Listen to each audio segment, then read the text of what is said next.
Rain tapped softly against the city's rooftops like a patient metronome. The streets were asleep, dimly lit by flickering lamps and blurred by a veil of fog.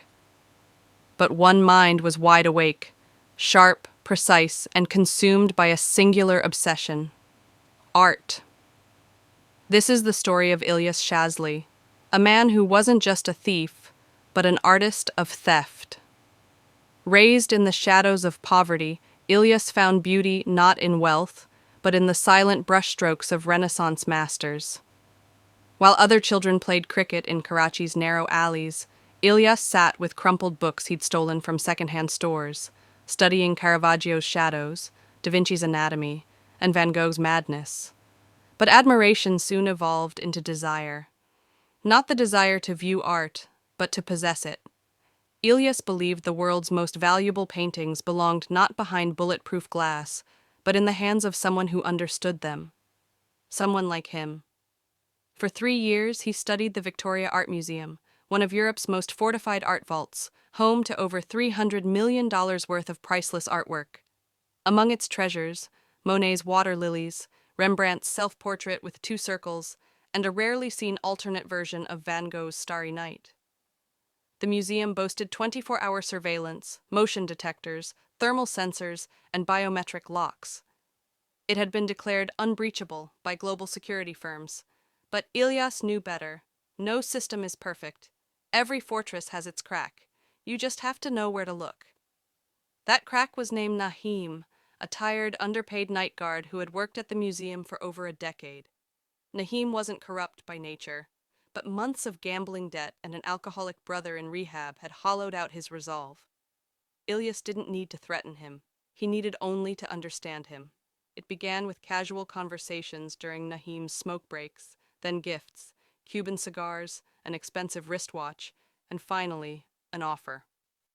10 minutes, Ilyas had said, sliding a thick envelope across the park bench. That's all I need. You look away, cameras freeze.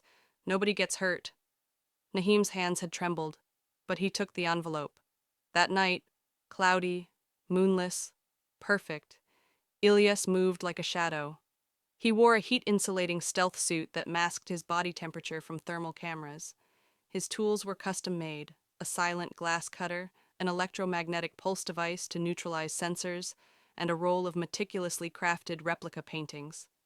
At exactly 2:47 a.m., the cameras inside Wingby blinked. For 7 minutes, they played looped footage recorded weeks earlier. In that window, Ilyas slipped inside.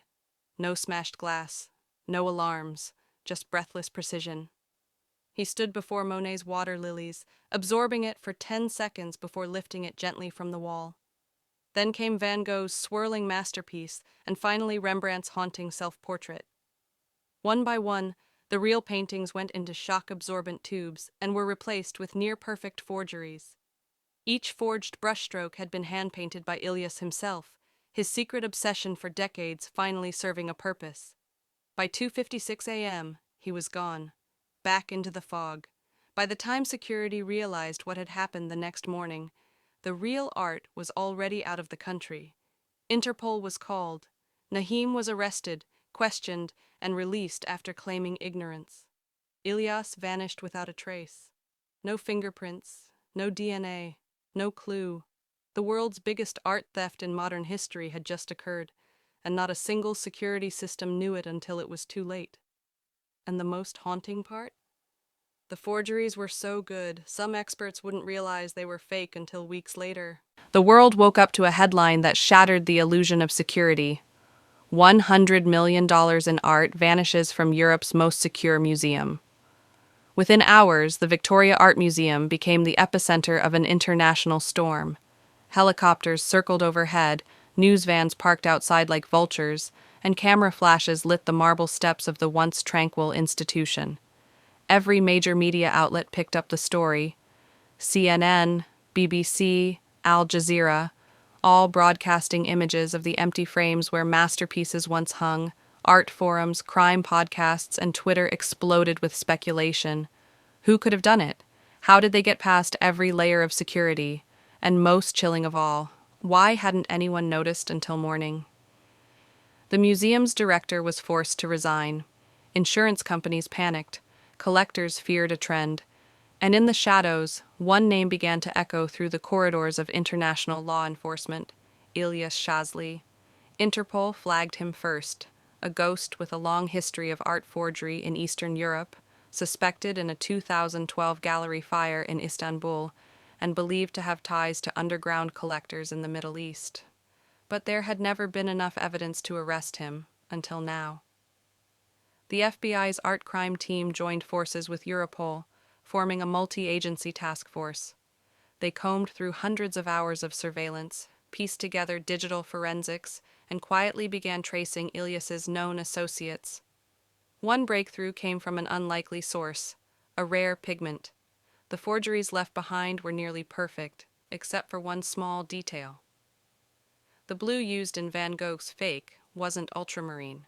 It was a modern synthetic blend used by only one underground art supply dealer in Prague. That pigment led them to a workshop, abandoned, dusty, but filled with discarded brushes, chemicals, and a single fingerprint on a jar. Ilyas's fingerprint. Now they had him. The manhunt spanned 3 countries in 5 days. Airports were flagged, border crossings monitored, undercover agents were sent into art smuggling rings. Still, Ilyas stayed one step ahead until he made one mistake. In Casablanca, a customs officer flagged a crate labeled antique mirrors due to its unusual weight. Inside were shock-absorbent tubes matching those used in the heist. No art, but enough to raise alarms. Security footage from the same shipping yard revealed a man with a limp, wearing a baseball cap and sunglasses. He was caught on camera, barely for 2 seconds, but facial recognition AI caught the curve of his jawline. A Kilend Venegi Shazalekos match, Ilyas. 3 hours later, agents stormed a seaside safehouse 20 minutes outside the city. Inside, Ilyas sat calmly on a leather couch, sipping espresso, surrounded by empty walls and a single book on his lap. The Art of Deception by Kevin Mitnick. He didn't run, he didn't deny it. He only smiled and said, "Took you long enough." Authorities expected to recover the stolen art quickly, but despite days of interrogation, Ilyas refused to give up the location of the paintings. "Art," he said, "doesn't belong to nations. It belongs to those who understand it." With that, he was flown back to Europe under heavy guard to face trial as the architect of the greatest art theft of the 21st century. The media dubbed him the Ghost of the Gallery. Protesters gathered outside courtrooms, some condemning him, others calling him a modern-day Robin Hood.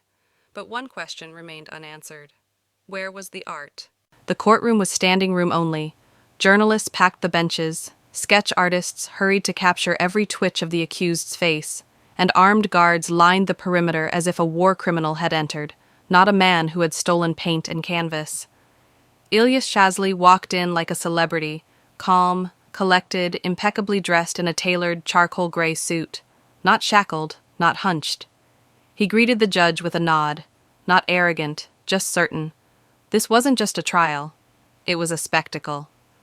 The prosecution built their case with surgical precision: digital footprints, shipping container logs, pigment analysis, forensic evidence from the Prague workshop, and surveillance stills from Casablanca.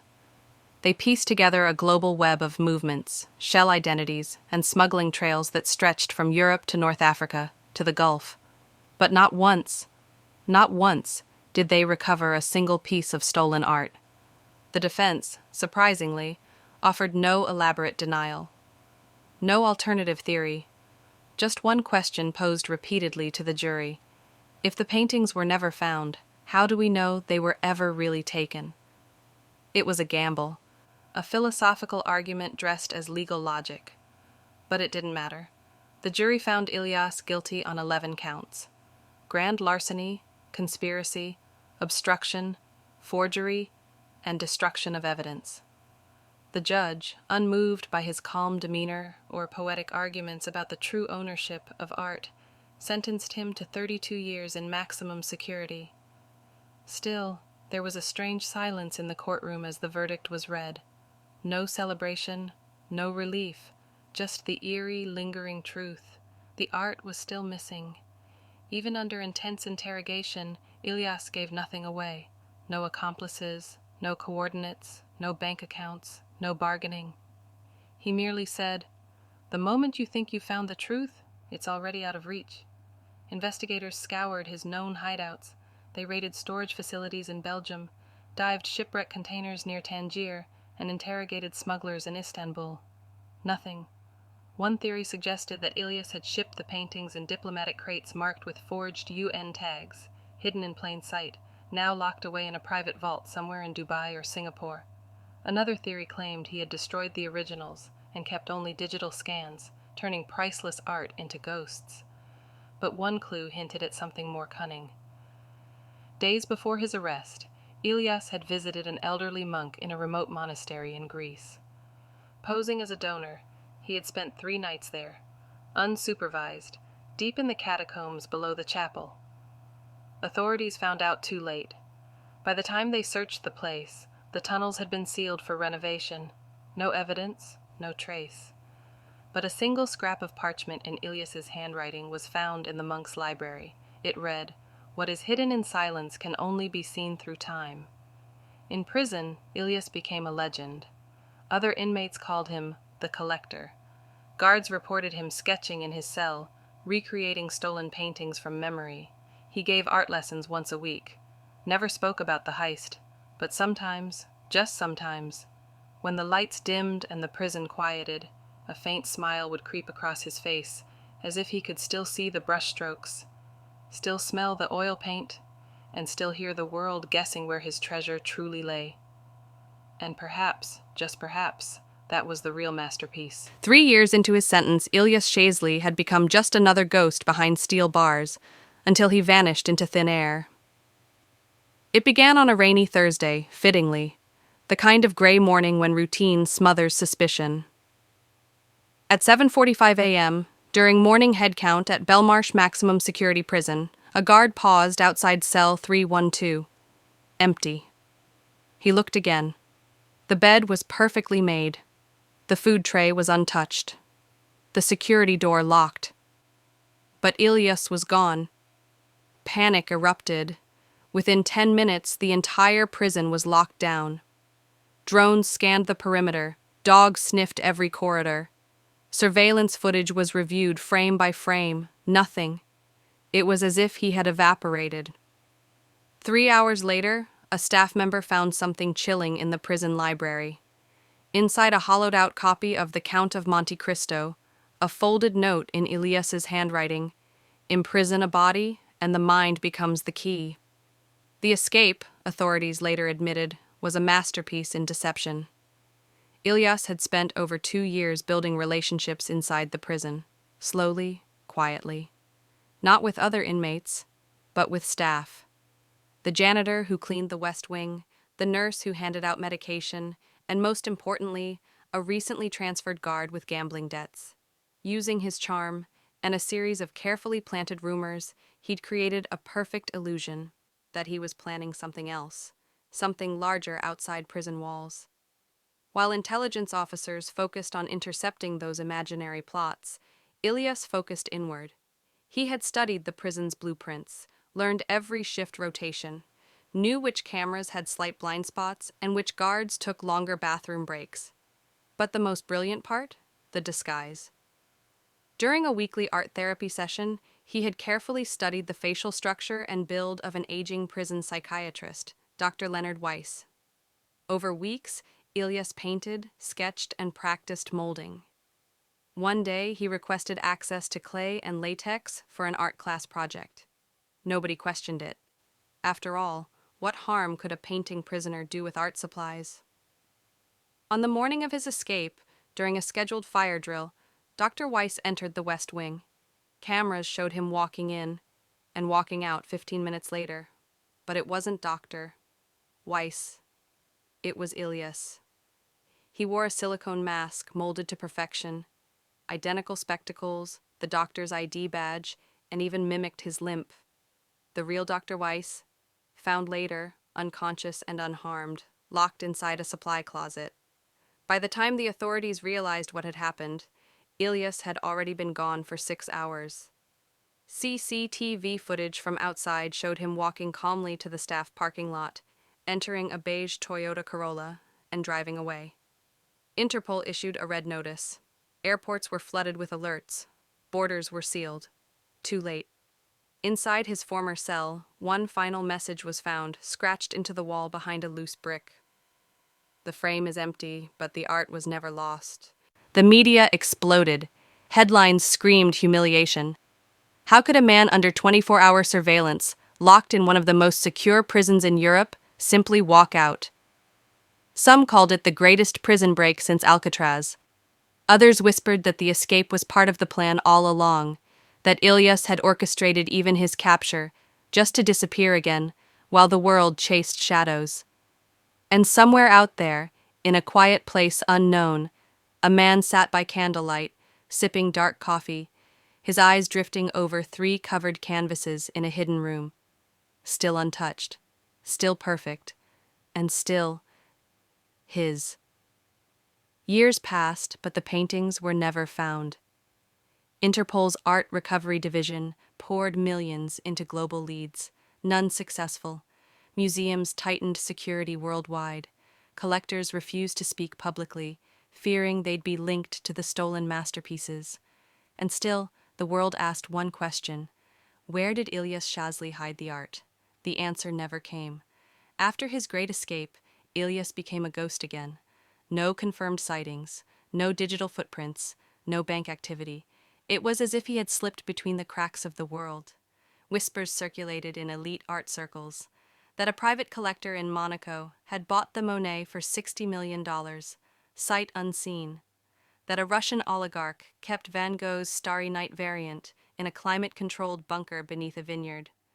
That the Rembrandt had been shipped piece by piece to 5 different countries, waiting to be reassembled. Some believed Ilyas sold the paintings to fund a life in exile. Others claimed he burned them before his arrest, destroying them to protest art's commodification, turning his heist into a statement rather than a theft.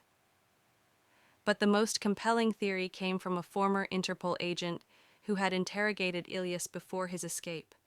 According to him, Ilyas had once said, "True art isn't seen by the eyes, it's felt by those who know where to look." Those words sparked a new wave of speculation. Treasure hunters, code breakers, and amateur sleuths launched YouTube channels and online forums, convinced the thief had left clues scattered in plain sight. Some traced Ilyas's known sketches, believing the stolen paintings were hidden behind replicas. Others claimed he encoded coordinates in the brushstrokes of his prison artwork. One group even dug beneath an old monastery in Greece, finding nothing but dust and empty tunnels. In time, the obsession faded from the headlines. But it never died. Filmmakers adapted his story, novelists romanticized it, children in art schools whispered his name as legend, and somewhere, beneath layers of myth, truth remained buried. Was Ilyas Shazli an outlaw? A genius? A madman? Nobody could agree, but everyone agreed on one thing: he had done the impossible. The Victoria Museum eventually replaced the stolen art with digital replicas. A wing was renamed the Lost Gallery, with 3 empty frames permanently on display, silent tributes to what was taken and never returned. Every so often, an anonymous postcard would arrive, mailed from faraway cities like Buenos Aires, Fez, Kyoto. No message, just an image of a painting. Sometimes Monet, sometimes Van Gogh. Investigators dusted them for fingerprints. Nothing. Was it Ilyas taunting them? Or someone else carrying his legend forward? No one knew. What they did know was that the paintings, if they still existed, were too valuable to ever surface publicly. To buy or sell them would be to confess a crime. They had, in essence, been erased from the art world, while still existing somewhere, in silence. And Ilyas? If he was alive, he never tried to explain himself. Some said he'd undergone facial surgery and now lived on a boat in the South Pacific, painting under a false name. Others said he had disappeared into a Himalayan monastery, meditating beside the hidden canvases. A few believed he had simply died, his treasure buried with him, turning the stolen art into myth. But maybe, just maybe, that was the point. not to own the art, not to profit from it, but to make the world feel its absence, to turn theft into legend, and the vanished into eternal mystery.